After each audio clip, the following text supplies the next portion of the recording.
qu'est-ce qu'une épicondylite? Alors, c'est un vaste sujet. L'épicondylite, c'est une inflammation des tendons épicondyliens. Ce sont donc l'ensemble des tendons qui vont s'insérer sur cette surface osseuse latérale du coude qu'on appelle l'épicondyle. Et ces tendons, en fin de compte, rassemblent les muscles épicondyliens qui sont les extenseurs du poignet et des doigts. Souvent, on l'appelle vulgairement tennis elbow, mais elle n'est pas réservée qu'aux sportifs qui jouent au tennis, bien au contraire.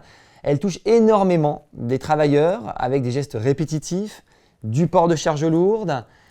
Et en fin de compte, on peut l'avoir dans l'activité sportive, que ce soit le golf, le tennis, qui nécessitent souvent des gestes d'extension répétés.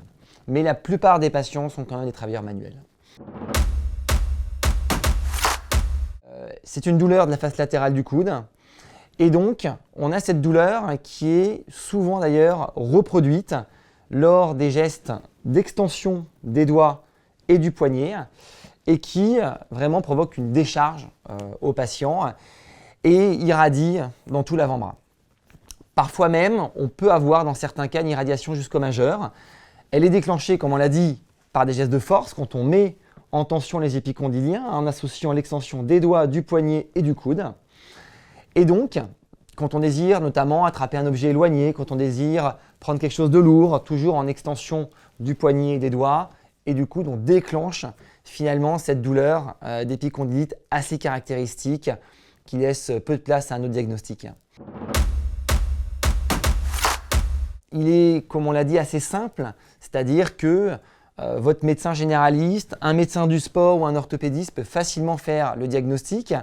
Et donc, un simple examen clinique permet de faire le diagnostic de l'épicondylite. Alors, on a une douleur à la palpation, donc de l'épicondyle, ce relief osseux sur la face latérale du coude.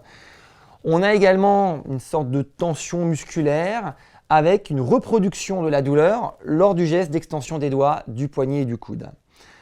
L'échographie est un bon examen pour prouver l'épicondylite et surtout montrer le stade de gravité, savoir s'il y a des fissures, des ruptures partielles ou parfois même des causes secondaires comme des calcifications. En cas de doute, avec une autre pathologie, il ne faut pas hésiter à faire une IRM car il y a des pathologies intra-articulaires du coude qui peuvent donner des douleurs un peu similaires aux douleurs d'épicondylite. Eh bien, l'épicondylite, elle doit toujours faire l'objet d'un traitement médical au départ. La base du traitement médical, c'est le repos. Le repos, c'est très simple, c'est d'une part l'arrêt de l'activité qui a causé l'épicondylite. Quand c'est le sport, c'est facile, on arrête l'activité en cause. Quand c'est le travail, c'est un peu plus compliqué. Et dans ce cas-là, l'arrêt de travail peut être une solution à court terme pour avoir un traitement intense et initier le traitement de l'épicondylite. Après le repos, c'est également le repos du muscle épicondylien et des tendons. Pour ça, il y a une attelle en extension du poignet qui fonctionne bien et qui se met la nuit, qui permet de détendre les tendons et les muscles épicondyliens, et qui permet pendant que vous dormez de traiter votre problème.